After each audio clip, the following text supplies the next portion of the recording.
the golden silence. They say it was once the center of everything. Not a throne, but something more mysterious. Not merely a golden chest, but a place where heaven touched earth, where the voice of the living God would whisper between two sculpted wings. The Ark of the Covenant. It led armies. It split rivers. It brought nations to their knees. And then it disappeared. Vanished. No sound. No farewell. For over 2,000 years, there has been silence. Not the silence of defeat, but something heavier. The silence of absence. A silence that echoes through history, haunting every seeker who dares to ask, where did the presence go? Some search under ancient stones. Others trace legends across deserts and mountains. But perhaps what we truly seek is not a box of gold, but the closeness we once lost. This is not just about archaeology. It's about the ache in every soul that once knew God's nearness and longs to find it again. Do you think the Ark should be revealed, or is it meant to remain hidden until the end? Between the cherubim. It did not begin with human hands. The Ark was not an invention of priests or kings. Its dimensions, its materials, its very purpose were spoken by God himself. A box, yes, but not for storing history. It was a throne, a covenant, a meeting place. Crafted from acacia wood and overlaid with pure gold, it stood as a symbol of paradox, humanity wrapped in glory. Wood from the earth, gold from the heavens, the perishable fused with the eternal. On top sat the mercy seat. Two cherubim, heavenly beings, spread their wings, facing each other, their gaze fixed on that sacred space in between. It was there Scripture says that God would speak. Not from a distant sky, not from a burning bush, but from between the cherubim, between judgment and mercy, law and grace. Inside were the tablets of the 10 Commandments carved by the finger of God. A jar of manna, bread from heaven that fed a wandering people. And Aaron's staff that had miraculously blossomed, proof of divine choice, divine life. Law, provision, authority, all sealed inside, all pointing forward. But the Ark was never meant to be a museum piece. It lived in the Holy of Holies, the most restricted space in all of Israel. Only one man could approach it. Only once a year. And only with blood. On the Day of Atonement, the high priest would enter with trembling hands, carrying the blood of sacrifice, and sprinkle it upon the mercy seat. There, for one sacred moment, mercy triumphed over judgment. Not because the people were good, but because God was. The Ark was more than a relic. It was the heartbeat of the covenant. The presence of the Almighty, not above the clouds, but dwelling in the midst of his people. Between the cherubim, heaven had a footstool, and the Creator of the universe called it home. Carried through the wilderness. It did not remain hidden in a shrine. The Ark moved. When the cloud of God's presence lifted from the tabernacle, the people rose. When it settled again, they stopped. The Ark always went first. Lifted on the shoulders of the Levites, it led the way through barren places, deserts that swallowed the unprepared. It carved a path through uncertainty, a golden signal that the Almighty walked ahead. When they reached the banks of the Jordan, it was not Moses or Joshua who stepped in first. It was the priests bearing the Arkansas. And as their feet touched the water, the river split. The same power that parted the Red Sea now stood in a gilded chest, guiding a new generation into the Promised Land. At Jericho, they did not draw swords. They marched, in silence. For 6 days they circled the city. On the 7th, the priests blew their trumpets and the people shouted. But it was not the volume that brought down the walls. It was the presence. It was the Ark. To the Israelites, it was more than a symbol. It was a person. It was protection when they faced enemies. It was assurance that they were not alone. When they carried it into battle, it meant God was with them. But when they treated it like a lucky charm, things went terribly wrong. In one dark chapter, they brought it to war against the Philistines, hoping the Ark would guarantee victory. But hearts full of sin cannot wield holy things. The Ark was captured. The people were devastated. And yet, even in enemy hands, it could not be mocked. Statues fell before it. Plagues followed its presence. The Philistines were forced to send it back, trembling. For Israel, the Ark had always been more than a relic. It was movement. It was relationship.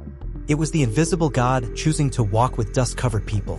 Every time it moved, it was a reminder this journey was not theirs to lead. They were being carried too. Glory and fall. It was King David who brought the Ark home. After years of war and wandering, he set his heart on one thing, returning the Ark to its rightful place. Not just to a city, but to the center of worship, of the nation, of his own heart. He danced before it, unashamed, undignified, because no crown, no throne, no victory compared to the presence of God. To David, the ark wasn't a symbol of religion. It was everything. But it would be his son, Solomon, who would build the house. A temple of unmatched beauty. Gold-covered walls. Carved angels. A place for the ark to rest. When the priests placed it in the Holy of Holies, a cloud filled the temple. Not fog. Not smoke. Glory. The priests fell to the floor, because God had entered the room. That moment, the ark in the temple was the height of Israel's spiritual and national glory. Heaven and earth were one, and it felt like it would last forever. But glory fades when hearts grow cold. Over the years, kings rose who forgot the covenant. They built altars to foreign gods. They filled the temple with idols. Prophets warned. Judgment loomed. But the people did not turn back. Then came Babylon. In 586 before Christ, the empire of Nebuchadnezzar laid siege to Jerusalem. They tore down the walls. They burned the temple. They slaughtered the priests. And they carried off every sacred object, every lampstand, every bowl, every treasure, except one. The Arkansas. In all the records of what Babylon stole, the ark is missing. Not mentioned. Not seen. Gone. No broken pieces. No ashes. No explanation. It vanished. Not just from the temple, but from history. The silence that followed was louder than the fire. Where was the throne of God? Had he left them? Some said it was hidden. Others believed it had been taken to safety. But no one knew. And perhaps that was the point. When the people no longer valued his presence, it withdrew. Not in rage. Not in revenge. But with sorrow. The ark had always been a gift. A sign that God was near. Now its absence was a wound. A reminder of what was lost when the glory departed. 3 theories and 1 hope. For centuries, the question has lingered like smoke after a fire: where's the ark? Its disappearance has inspired explorers, scholars, mystics, and kings. But beyond the thrill of mystery, there's a deeper longing behind the search. A desire to know, has God hidden his presence, or is he inviting us to seek? 3 theories rise above the rest, each held with passion, each shadowed in mystery. The first speaks of tunnels beneath Jerusalem. Some believe the ark was hidden beneath the Temple Mount, buried deep within secret chambers, protected by faithful priests during the Babylonian siege. Ancient Jewish writings, like the Mishnah and Talmud, speak of Solomon building vaults beneath the temple for sacred treasures. And to this day, Orthodox rabbis whisper of a sealed chamber beneath the dome of the rock. But the area is sacred. Tensions are high. No modern excavation can happen without risking more. And so, if the ark lies there, it remains untouched, guarded not just by stones, but by history, politics, and fear. The second theory leads us far from Israel to the highlands of Ethiopia. There, in the city of Aksum, a humble chapel claims to hold the Arkansas, guarded by a single monk who never leaves the grounds, unseen by any outsider and untouched by scientific hands. The Ethiopian Orthodox Church believes it was brought there by Menelik, the son of Solomon and the Queen of Sheba. Taken with divine permission, preserved by devotion. Inside every Ethiopian church, a replica of the ark called a tablet is kept, revered with holy fear. Their entire worship culture orbits around it. For them, it's not a myth. It's identity. The third theory is quieter, found in the hills of Jordan. An ancient apocryphal account tells that before the fall of Jerusalem, the prophet Jeremiah was told by God to hide the ark in a cave on Mount Nebo, the very mountain where Moses once stood, overlooking the promised land. There, the ark was sealed away, waiting for a future time when God would gather his people again and restore mercy. Mount Nebo is full of caves, and full of secrets. Some say the entrance has been found. Others claim it was sealed by divine hands. But all agree on this: if it is to be found, it will not be by ambition, but by timing.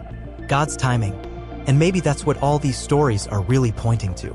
Not geography, not archaeology, but hope. Hope that the silence is not abandonment. Hope that what was lost will be restored. Hope that the presence of God still waits, just beyond the veil. We search for gold and stone. But maybe what we're truly searching for is to be near him again. Heaven opened. Then the heavens opened. The Apostle John, exiled on an island, caught a glimpse of eternity. In the 11th chapter of Revelation, he saw something no one had seen for centuries. The Arkansas, not buried in the earth, not hidden in a cave, but standing in the very temple of God on high. Lightning flashed, thunder shook the skies, and there it was, the Ark of his covenant. How could this be? Was it the same Ark, lifted from earth into glory? Or was it a heavenly original, of which Moses' ark was only a shadow. The book of Hebrews speaks of the tabernacle as a copy, a reflection of something greater, something eternal. Perhaps the ark always pointed beyond itself, not to wood and gold, but to a reality no human eye could reach until now. In John's vision, the ark is no longer hidden, no longer protected behind a curtain. It stands unveiled in the place of ultimate authority, a sign, not just of covenant past, but of redemption complete. The timing is not random. The moment John sees the ark, judgment begins. God's justice thunders. His mercy shines. The two converge just as they did between the cherubim. This is not about relics. It's about a reunion. Heaven opened. The ark appeared. And the message was clear: the presence was never lost. It was never far. It was waiting for the fullness of time. A temple without an ark. There are whispers in Jerusalem, blueprints, rituals, priests in training, talks of rebuilding the temple, brick by brick, prayer by prayer. For many, it is the dream of restoration, the hope of glory returning, the visible sign that God has not forgotten his people. But one question remains, one no stone can answer. Where is the ark? The third temple, as imagined by many, would rise on holy ground. Its altars would be lit, the ceremonies performed. But if the ark is not there, can it truly be called holy? The ark was never just a decoration.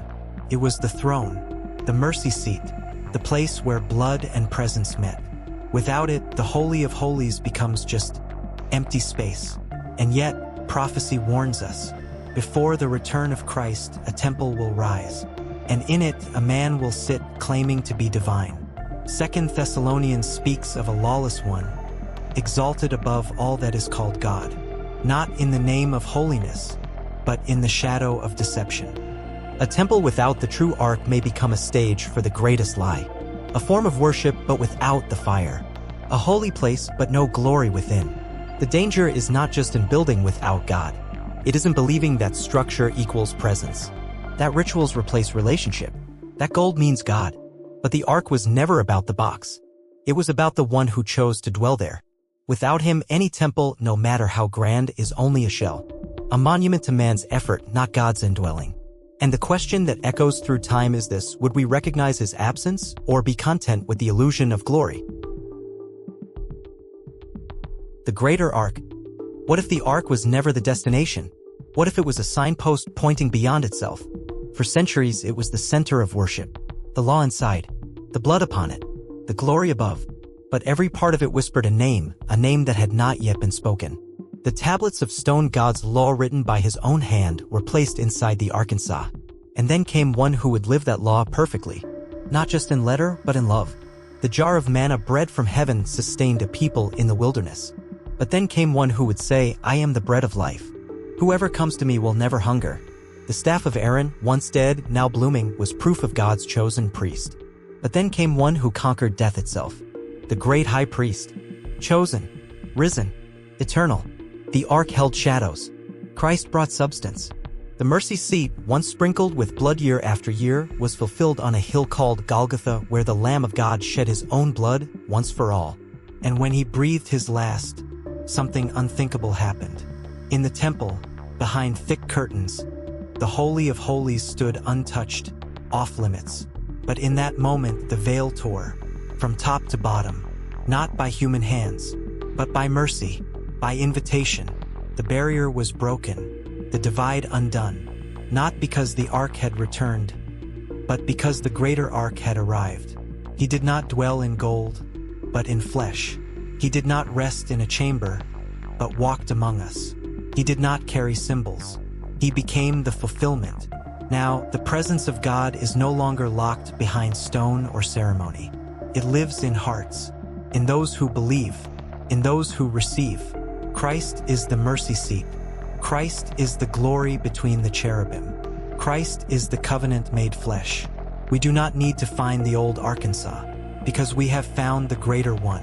And the wonder isn't that the veil was torn. The wonder is we are now invited in. The final call. Maybe the ark was never meant to be found. Maybe it was meant to lead us here, to this moment, where the search becomes surrender. The mystery is not in gold or stone, but in grace. Not in a hidden box, but in an open heart. Christ is not waiting behind a curtain. He stands at the door, knocking, not with wrath, but with wounds. Not with judgment, but with mercy. The veil is torn. The way is open. And the question is no longer, where's the ark? But rather, where's your heart? You don't need to cross oceans. You don't need to solve ancient riddles. You need only to come home. Home to the presence. Home to the covenant.